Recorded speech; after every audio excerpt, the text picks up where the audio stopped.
हर हर महादेव आप सभी को। कैसे हैं आप सब? आशा करती हूँ आप सभी कुशल मंगल होंगे। आज हम सुनाएंगे वैकुंठ चतुर्दशी की पौराणिक कथा। भगवान श्री हरि विष्णु जी की कृपा आप सभी श्रोताओं पर सदा सर्वदा बनी रहे। इसी मंगल कामना के साथ आज की वीडियो का शुभारंभ करते हैं। वैकुंठ चतुर्दशी का व्रत कार्तिक मास के शुक्ल पक्ष की चतुर्दशी को रखा जाता है। वैकुंठ चतुर्दशी पर भगवान शिव और श्री हरि विष्णु का मिलन होता है। इस दिन हरिहर मिलन कहा जाता है। इस मिलन पर दोनों ही भगवान को एक दूसरे की पसंद की वस्तुएं अर्पित की जाती हैं। भगवान शिव और विष्णु जी की एक साथ वैकुंठ चतुर्दशी पर पूजा होती है। इस दिन दिवाली की तरह दोनों ही देवताओं के मिलन का उत्सव मनाया जाता है। पूरे मास में जिन्हें कार्तिक स्नान करने का अवसर नहीं मिला, वे एकादशी से पूर्णिमा तक स्नान करके चतुर्दशी भी मनाते हैं। इस दिन उपवास करके तारों की छांव में नदी के तट पर 14 दीपक जलाने का विधान है। वैकुंठवासी भगवान श्री हरि विष्णु जी को स्नान कराकर विधिवत उनका पूजन करें, भोग लगाएं। तत्पश्चात कथा को पढ़ें या सुनें, फिर भोग लगे प्रसाद को भक्तगणों में बांट दें। इस व्रत को करने से मनुष्य सभी बंधनों से मुक्त हो जाता है और उसे वैकुंठ धाम की प्राप्ति होती है। शास्त्रों में कहा गया है कि आज के दिन जो भी भक्त 1000 कमलों से भगवान विष्णु का पूजन करते हैं, वे मनुष्य भव्य बंधनों से मुक्त होकर वैकुंठ धाम को जाते हैं। अब आइए श्रवण करते हैं वैकुंठ चतुर्दशी की पौराणिक कथा की। सतयुग में कार्तिक शुक्ल चतुर्दशी के दिन वैकुंठ के अधिपति भगवान विष्णु वैकुंठ से वाराणसी आए। ब्रह्म मुहूर्त में भगवान श्री हरि विष्णु जी मणिकर्णिका घाट पर स्नान करके 1000 कमल पुष्प लाए। परम भक्ति भाव से भगवान शिव का पूजन करने के लिए पहुँचे। उन्होंने कमल पुष्पों से भगवान शिव का पूजन आरंभ किया। वे मंत्रोच्चारण के साथ एक एक करके कमल पुष्प शिवलिंग पर चढ़ाते गए। जब 999 कमल पुष्प चढ़ चुके तो भगवान विष्णु चौंक गए, क्योंकि 1000वां पुष्प स्वयं भगवान शिव ने बड़ी चालाकी से छिपा लिया था। अब भगवान विष्णु परेशान हो उठे कि कैसे शिवलिंग पर 1000 कमल पुष्प चढ़ाएं। अगर अंतिम कमल पुष्प शिवलिंग पर नहीं चढ़ाया तो उनका संकल्प अधूरा रह जाएगा, और यदि वह एक कमल लेने जाते हैं तो उनका आसन भंग हो जाएगा। इसी उधेड़-बुन में विचार करते हुए उन्हें यही समझ आया कि मुझे मनुष्य प्राणी पुंडरीकाक्ष कहते हैं, क्योंकि मेरे नेत्र कमल के समान हैं। क्यों न इनमें से एक आँख को कमल के बदले शिवलिंग पर चढ़ा दूं। ऐसा विचार करते हुए उन्होंने तुरंत अपनी एक आँख निकालकर भगवान शिव को अर्पित कर दी। यह देखकर भगवान शिव अत्यंत प्रसन्न हुए।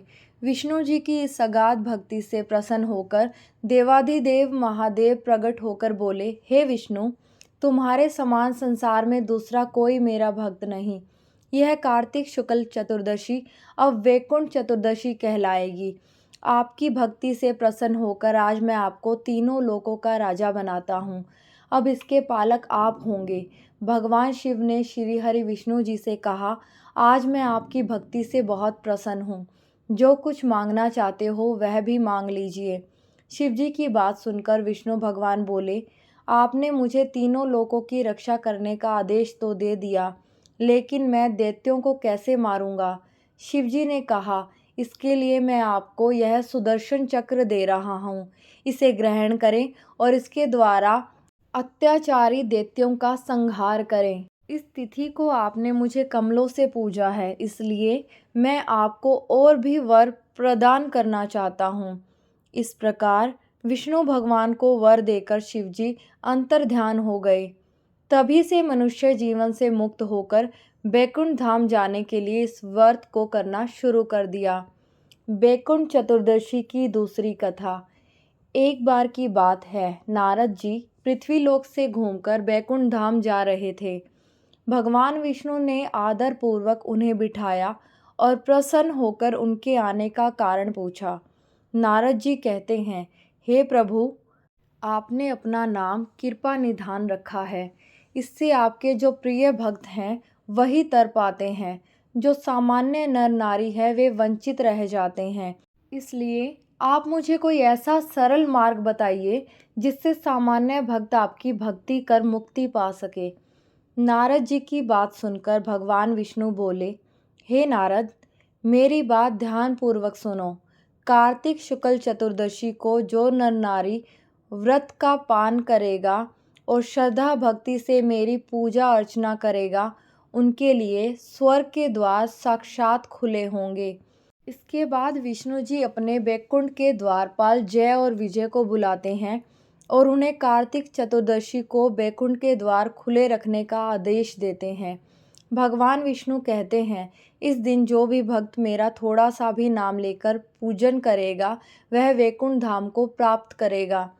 प्रेम से बोलिए लक्ष्मी नारायण भगवान की जय। अब आइए श्रवण करते हैं वैकुंठ चतुर्दशी की मोक्ष प्रदान करने वाली कथा। एक नगर में एक राजा अपनी 2 बेटियों तथा पत्नी के साथ रहता था। एक दिन राजा भोजन करते समय अपनी दोनों बेटियों तथा अपनी पत्नी से पूछता है कि तुम सब किसके भाग्य का खाते हो। तब बड़ी बेटी बोली, पिताजी, मैं आपके भाग्य का खाती हूँ। जबकि छोटी बेटी बोली, पिताजी, मैं तो अपनी किस्मत का खाती हूँ।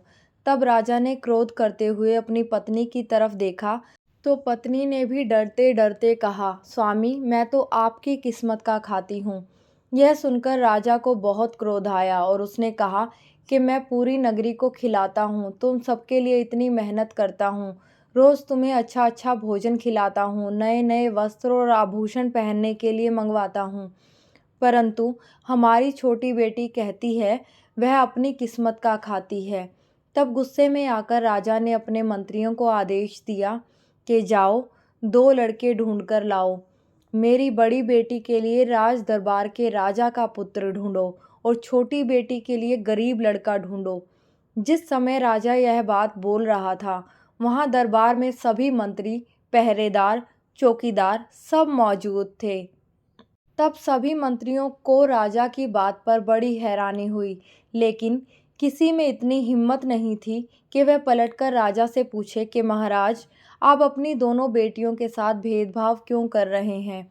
किसी ने कुछ नहीं पूछा। कुछ दिनों बाद राजा ने अपनी बड़ी बेटी का विवाह एक राजा के पुत्र से कर दिया और छोटी बेटी का विवाह एक गरीब भिखारी के लड़के से कर दिया। दोनों बेटियां जब ससुराल जाने लगी तो राजा ने बड़ी बेटी को बहुत सारा धन दिया और सारे आभूषण, स्वर्ण, चांदी, हीरे, मोती आदि दिए और बहुत सारे रेशमी सुंदर वस्त्र दिए, जबकि छोटी बेटी को बोरी के टाट के कपड़े सिलवाकर उसे पहना कर भेजे और कुछ नहीं दिया। बड़ी बेटी अपने माता पिता को प्रणाम करके घर से निकल गई। छोटी बेटी कुछ नहीं बोली। जब छोटी बेटी अपने ससुराल में पहुंची तो उसने देखा कि वहाँ कोई उसका आवभगत करने वाला नहीं था। एक झोपड़ी थी और एक बड़ा सा मैदान और वहाँ 5 चूल्हे बने हुए थे। रात्रि को छोटी बेटी चुपचाप सो गई।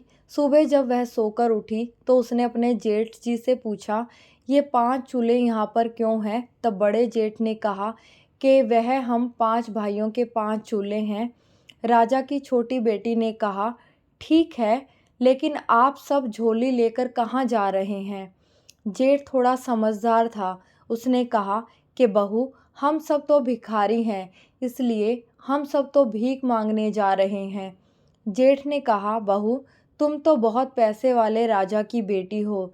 तुम्हारे मंत्री ने एक रात्रि को जबरदस्ती मेरे 5वें छोटे भाई को पकड़कर तुम्हारे साथ ब्याह करवा दिया।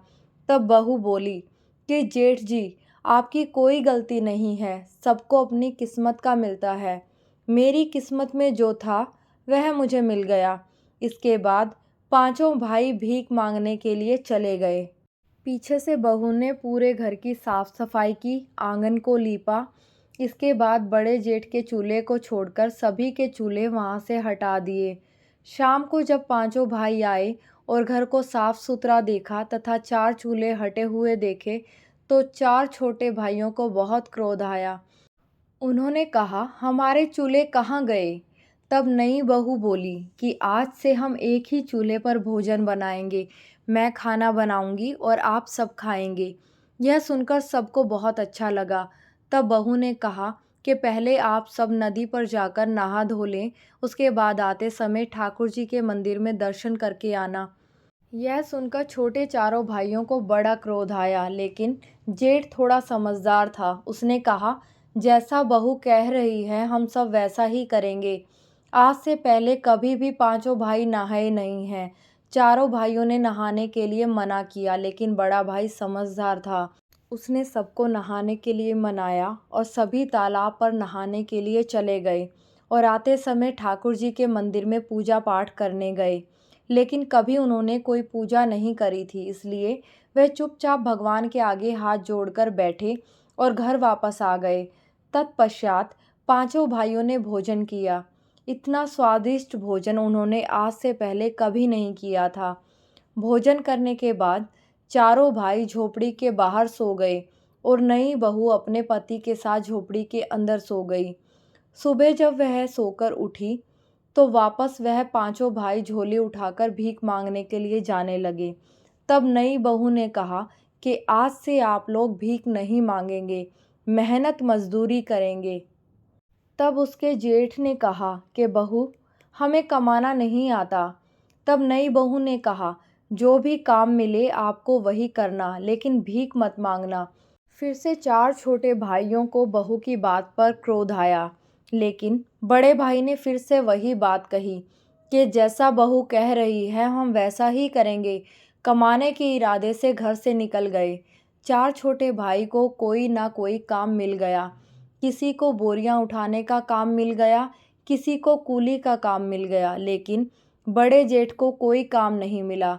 जब वह निराश होकर घर वापस आ रहा था तो उसका पाँव गोबर में पड़ गया। घर आने के बाद जेठ ने कहा कि बहू, मेरा पाँव गोबर में पड़ गया है। नई बहू ने कहा कि आपका पैर गोबर में पड़ गया है तो बाहर पोंछ दीजिए और घर के अंदर आ जाइए। सभी ने अपनी अपनी मजदूरी नई बहू को पकड़ा दी। उस दिन उन सबको बहुत अच्छा लग रहा था, क्योंकि उस दिन उन्होंने भीख नहीं मांगी। भीख मांगने से उनकी बहुत बेइज्जती होती थी, लेकिन आज उन्होंने मजदूरी करी और उन सबको बहुत अच्छा लग रहा था। बड़े जेठ ने नई बहू से कहा कि बहू, मुझे कोई काम नहीं मिला। तब बहू ने कहा, कोई बात नहीं जेठ जी। रोज की तरह उस दिन वापस से सभी भाई तालाब पर नहाने गए। तालाब से नहाकर वापस आए और मंदिर में दर्शन करने गए।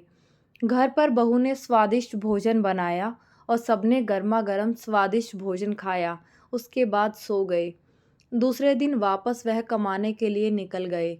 उस दिन भी चार छोटे भाइयों को कोई ना कोई काम मिला, लेकिन वापस बड़े जेठ को कोई काम नहीं मिला। उस दिन भी बड़ा जेठ बहुत दुखी और उदास हो गया। वह सोचने लगा कि नई बहू को मैं आज क्या जवाब दूंगा। जब जेठ घर आ रहा था तो रास्ते में उसे एक मरा हुआ सर्प मिला। देखने पर सर्प को उठा लिया और आते ही उसने बहू से कहा कि बहू, मुझे यह रास्ते में मरा हुआ सांप मिला, इसका मैं क्या करूं? तो बहू बोली कि आप इसे झोपड़ी के ऊपर फेंक दीजिए। इस तरह उनके दिन मज़े से निकलने लगे। उनके घर में अन्न धन के भंडार भरने लगे। सभी मेहनत मजदूरी करके कमाने लगे। एक दिन उस नगर की महारानी का बेशकीमती हार चील लेकर उड़ गई। सारे राज दरबारी पहरेदार और चौकीदार उस चील के पीछे पीछे भागने लगे, लेकिन सब बेकार। जब वह चील उन पांचों भाइयों की झोपड़ी के ऊपर से उड़ रही थी तो उसने वहां मरा हुआ सर्प देखा। तो चील ने रानी का हार वहीं गिरा दिया और सर्प लेकर उड़ गई।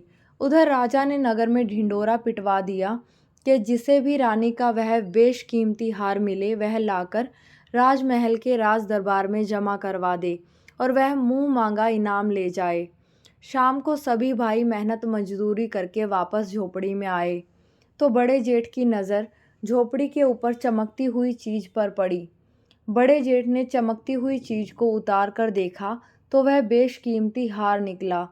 जेठ ने वह हार लाकर नई बहू को दे दिया। तब नई बहू बोली कि यह हार तो रानी का है, आप इसे ले जाकर राजा जी को दे दीजिए। फिर जेठ ने वैसा ही किया। जेठ ने जाकर वह हार राजा को सौंप दिया। राजा हार को देखकर अत्यंत ही खुश हुआ और बोला कि भाई, इसके बदले में तुम्हें मुँह मांगा इनाम मिलेगा। मैं तुम्हें सब देने के लिए तैयार हूँ। तब उसने बोला कि राजा, मुझे मांगना नहीं आता, मैं अपने भाई की पत्नी से पूछ कर बताऊंगा। राजा ने कहा, कोई बात नहीं, तुम पूछ लेना फिर बताना। जेठ घर आया। घर आने के बाद उसने नई बहू को पूरी बात बताई। तब बहू ने कहा, जेठ जी, आप राजा के महल में वापस जाना और राजा से कह देना कि राजा जी, मैं चाहता हूँ कि बैकुंठ चौदस के दिन नगर में किसी के भी यहाँ दीपक ना जले और राजमहल में भी अंधेरा रहे।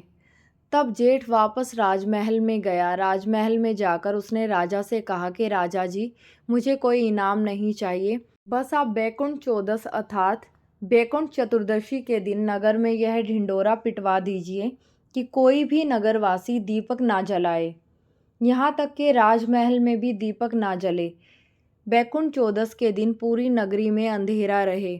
बिना कुछ सोचे समझे राजा ने कहा, कोई बात नहीं, अगर तुम्हारी यही इच्छा है तो एक दिन नगर में कोई दीपक नहीं जलाएगा और राजमहल में भी कोई दीपक नहीं जलाएगा।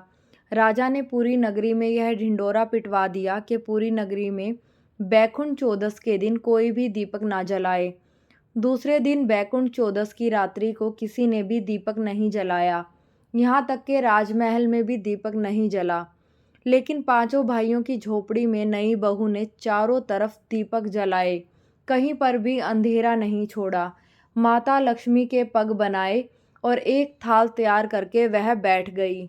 जब बैकुंठ चौदस की रात्रि को स्वर्ग लोक से माता लक्ष्मी मृत्यु लोक में नीचे उतरी तो माता लक्ष्मी को उस नगर में सब जगह अंधेरा ही अंधेरा दिखाई दिया। केवल एक झोपड़ी जगमग कर रही थी। माता लक्ष्मी उस झोपड़ी पर आई और दरवाज़ा खटखटाने लगी। अंदर से बहू ने कहा कि कौन है? माता लक्ष्मी ने कहा, मैं इस घर की बेटी हूँ। बहू ने अंदर से कहा, हमारे घर में आपके लिए कोई जगह नहीं है, क्योंकि हमारे पास खुद के खाने की कमी है। हम आपको कहाँ से खिलाएंगे? थोड़ी देर बाद माता लक्ष्मी ने फिर से दरवाज़ा खटखटाया। बहू ने अंदर से पूछा, आप कौन हैं? माता लक्ष्मी ने कहा, मैं इस घर की बहू हूँ। तब भी नई बहू ने दरवाज़ा नहीं खोला। तीसरी बार माता लक्ष्मी ने फिर से दरवाज़ा खटखटाया। तब नई बहू ने कहा कि आप कौन हैं? माता लक्ष्मी ने कहा, मैं इस घर की बहू हूँ और 7 पीढ़ी तक इसी घर में रहूँगी। ऐसा सुनते ही बहू ने दरवाज़ा खोल दिया। जैसे ही माता लक्ष्मी ने झोपड़ी के अंदर पाँव रखा तो उनका घर सुंदर महल में बदल गया। नई बहू ने माता लक्ष्मी को बैठने के लिए चौकी दी। माता लक्ष्मी ने कहा कि मैं तो पैसे वाले अमीर सेठ के घर में नहीं बैठूंगी, लेकिन नई बहू ने माता लक्ष्मी का हाथ पकड़कर चौकी पर बैठा दिया, क्योंकि चौकी पर बैठते ही माता लक्ष्मी ने साक्षात दर्शन दिए। तब नई बहू माता लक्ष्मी के चरणों में गिर पड़ी। कुछ देर बाद नई बहू ने माता लक्ष्मी की आरती उतारी। फिर क्या था, लक्ष्मी माता की कृपा से उनका घर धन धान्य से भर गया। सुबह जब पांचों भाई सोकर उठे तो उनका घर महल में बदल चुका था। सभी भाइयों के आश्चर्य का ठिकाना नहीं था। माता लक्ष्मी की कृपा से वह धीरे धीरे नगर के सेठ कहलाने लगे और उनके भाई की पत्नी सेठानी कहलाने लगी।